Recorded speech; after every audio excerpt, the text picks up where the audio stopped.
Good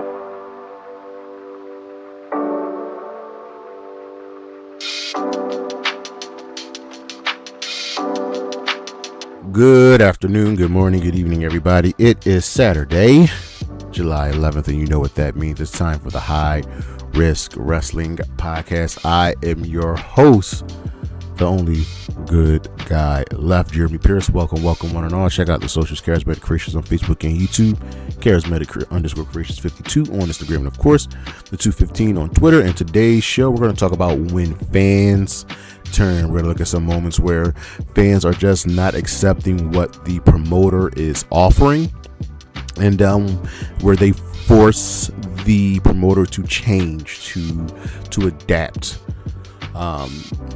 Yeah, that's what we're doing. But for now, you know what's next. So just go on and hit my music.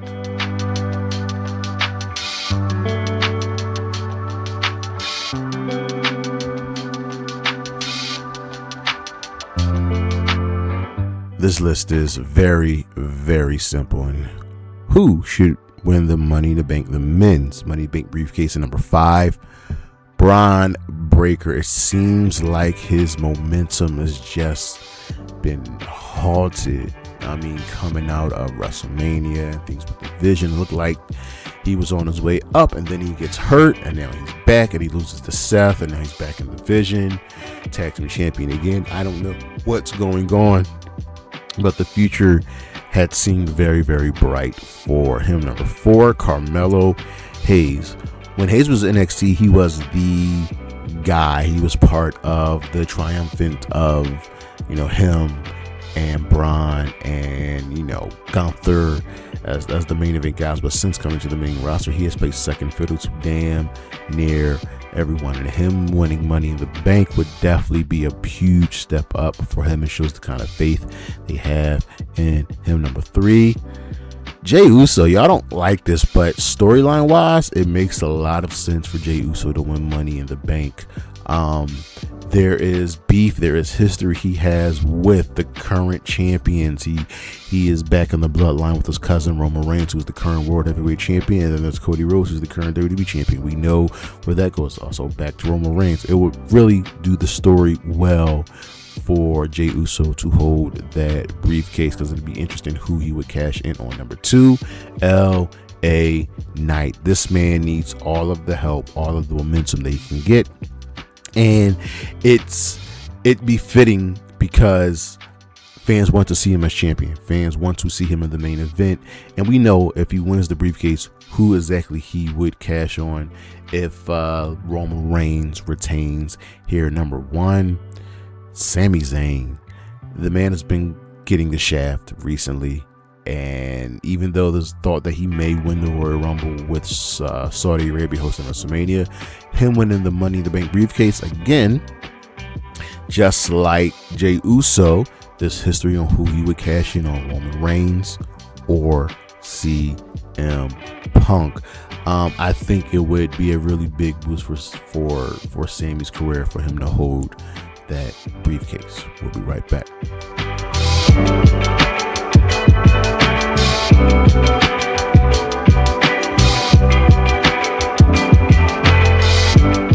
The spotlight is on our current TBS champion after qualifying for Survivor Fittest and winning Survivor Fittest.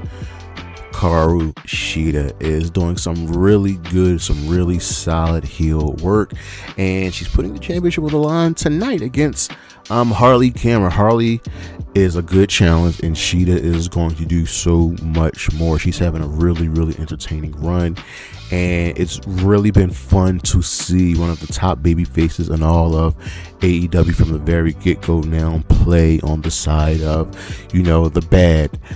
She is taking this role very seriously and just having fun with it, and that's what I like to see. Shida is a mainstay, a cornerstone of AEW, and now we get to see her do just a little bit more. We'll be right back.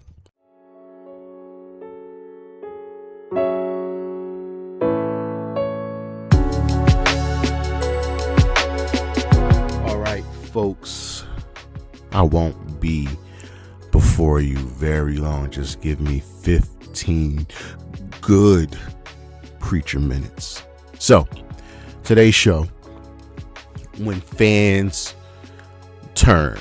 Now, the thing about professional wrestling is that there's someone in charge, right?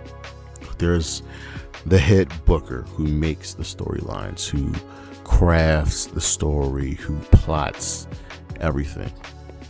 And you are supposed to get a reaction from your paying audience, from your viewing audience, right? You want them to cheer for this person. You want them to boo this person.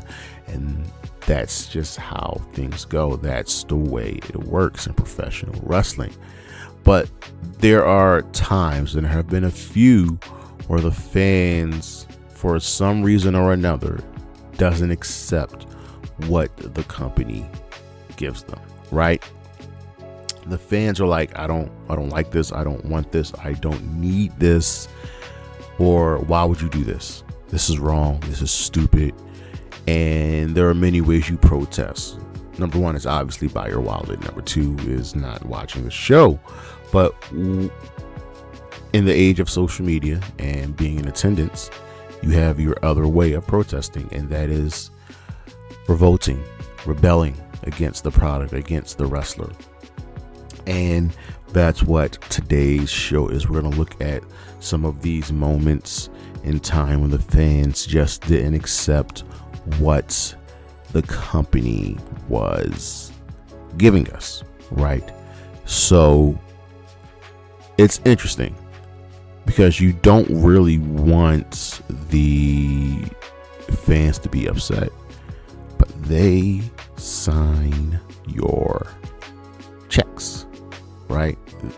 Not necessarily literally sign your checks, but they are the ones that are like, yeah, we don't like this. We don't want this. So let's get into it. So we're starting off with the man, Becky Lynch. So you're asking, well, when did fans turn? This is early in the era of the man. So let me paint a picture for you. 2018, Carmella was the WWE Women's Champion or SmackDown Women's Champion, whatever it was, and she was doing really, really well as champion. She was really showing herself. And Charlotte, once again, was out with an injury, came back, and was afforded a match that if she had defeated, Paige was the GM, and Paige said if Charlotte beats, I want to say Carmella, she will be added into the Women's Championship match between Becky and Carmella at SummerSlam. Right. The match happens. Charlotte wins the match. Charlotte wins the match against Carmella. She's added to the match, and the match happens. It's a really good match, and Charlotte wins. Charlotte won, which pissed a lot of people off because it was seen as, Charlotte is afforded another championship reign, an undeserved championship reign that she did not earn. And not only did she win the match and become champion, she won it on the back of Carmella's hard work that she had put in and Becky's hard work as a face that she put in. After the match, fans weren't happy. They weren't happy. They were booing Charlotte. That's right, they were.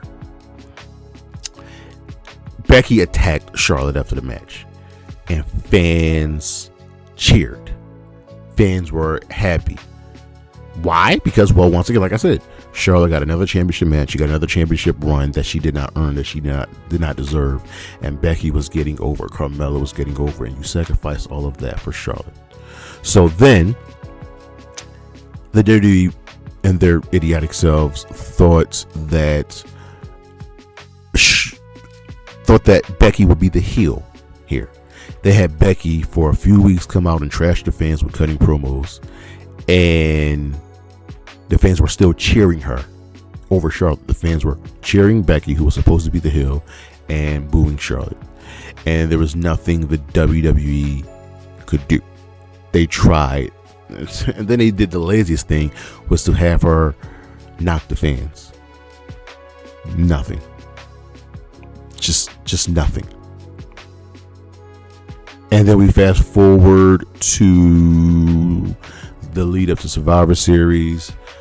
Nia punches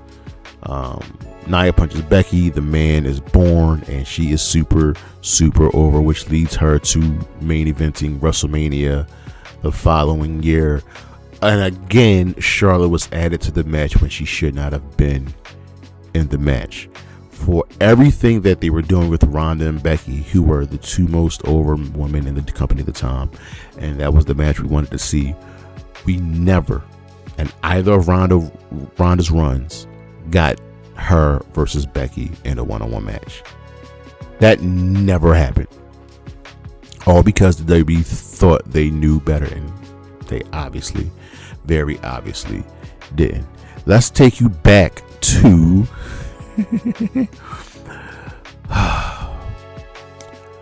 Matt, Lita, Edge. Now, you know what I'm getting at. So at the time, these were three of the biggest stars in the WWE, right? Matt and Lita were a real life couple. He and Edge were, friends and enemies on the screen. It came out that Lita, real life, cheated on Matt with Edge, and fans found this out. So they turned this into a storyline. It's one of the very early times when reality bleeds in, and they had to because the fans knew everything. Lita cheating on Matt with Edge became public knowledge. And here's the thing. Matt was the one that was fired to avoid a negative workplace environment. Not the man that was scorned was fired. So fans started heckling Lita. We won Matt. Started heckling Edge. Matt had cut a really crazy good promo on the independent scene, and it was all downhill from there for Edge and Lita. He had posted this tirade and detailing everything about the infidelity. He bared his soul, and WWE fired him, and his collateral damage was Rhino because they were a tag team. And we got Matt Hardy version 2.0, which was this furious man against injustice. Lita appeared alongside her fictional beau at the time, which was Kane, who, despite stalking Trish through the locker room, was the normal hero, was met with a mattering of "you screwed Matt," and they had no choice because the reaction was so vociferous and things turned ugly that they had to pair Lita and Edge together. The situation was untenable, and it kind of just actually worked. Matt came back in a crazy way, super over. He actually lost the feud and was sent to SmackDown, whereas Lita and Edge thrived on Raw. So Matt got the short end of the stick twice. It's not good. Then we move to Seth Rollins and The Fiend.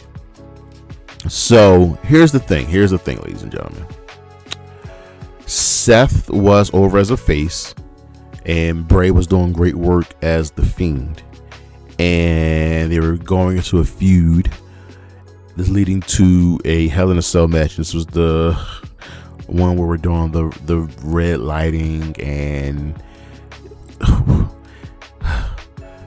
Seth was in terrible programs with Corbin and Braun, and he was losing his momentum as Universal Champion, right?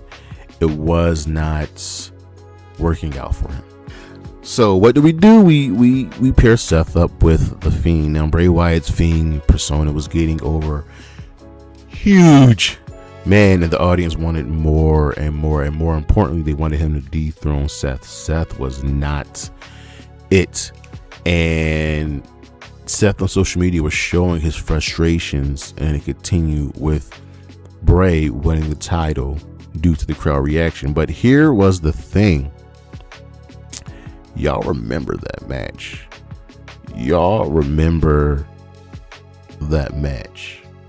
And the Fiend had his supernatural things going on and his superhuman behavior, and no matter what Rollins did, and no matter what Rollins threw at him, it was not affecting him. After numerous weapon spots, the match was ended due to ref stoppage. Despite, Hell in a Cell being no disqualification, the fans were furious, and all of that was directed towards Seth, and Seth had no choice but to become a heel, but to turn to the side of bad, and it worked. But again, that's the WWE showing that they, think that they're smarter than us. In 2014, Batista had returned, right? Long absence away, and he was getting ready for WrestleMania 30, and the fans were ready for him, right? WWE expected fans to give Batista a huge support, love, and adoration, and it was good. But there was one thing that wasn't working. Yes Mania, Daniel Bryan. No matter what the WWE did, they were trying to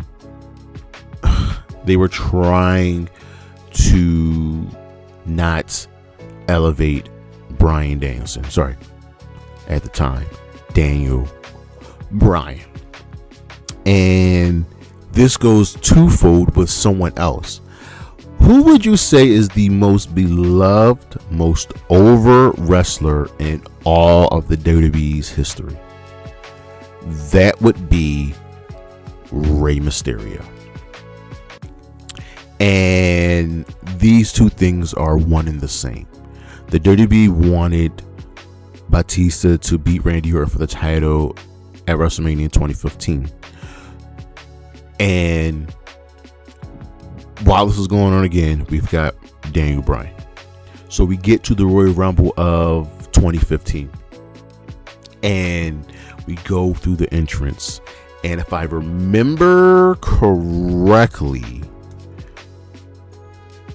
Daniel Bryan had a match at the Rumble in 2015. Let me double check. No, he didn't. He wasn't even, not 2015, not the 2015 Rumble. I think it's the 2014 Rumble. Yes. The 2014 Rumble, Daniel Bryan had a match, right? Bray Wyatt had beat Daniel Bryan. This was all while Daniel Bryan was, supposed to be in the Wyatt family. He loses the match, and everybody's like, okay, he loses the match, so right, he must be in the Royal Rumble to set that up to win. You'd be wrong. So in the 2014 Rumble, it comes down near the end, and we're getting to the rest of the entrance, right? So we get to number 27, and it's Del Rio, right? Okay, so that leaves 3 entrants left. We get the 28, and it's Batista. All right, okay. We get to 29, and it's Big E. Okay, so we're all thinking, all right, number 30 will be Daniel Bryan, and he will go on to win the Royal Rumble. No. Number 30 is Rey Mysterio. And Rey is booed out of the building. And here's the thing. At this point in his career, it's weird. It's very weird. It's very odd to see Rey Mysterio getting booed. That sentence doesn't even make sense. Rey Mysterio booed. But no Daniel Bryan. The man that was over, the man that was climbing the ranks, the man that today, as of this recording, is by many considered the greatest of all time.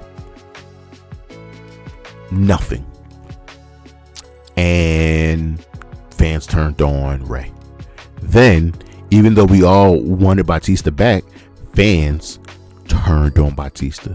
Because then we get to WrestleMania of that year. We get to WrestleMania. It's WrestleMania 30, and we know what happened there, right?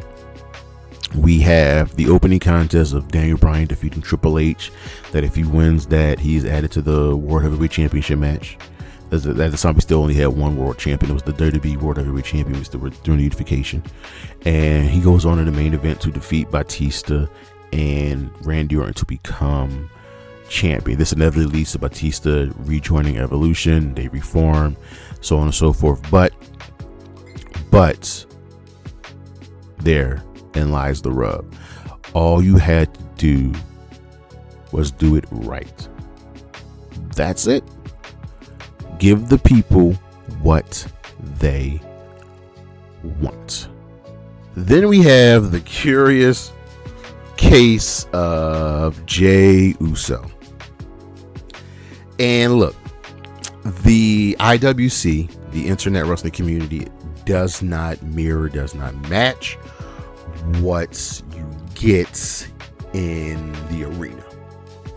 So, Jey Uso, a year ago, because he didn't win the Royal Rumble this year, he won the Rumble last year. A year ago, wins the Royal Rumble. Everything is leading up to Jey Uso becoming a huge star. He's been called main event Jey Uso. The Bloodline storyline is doing wonders for him.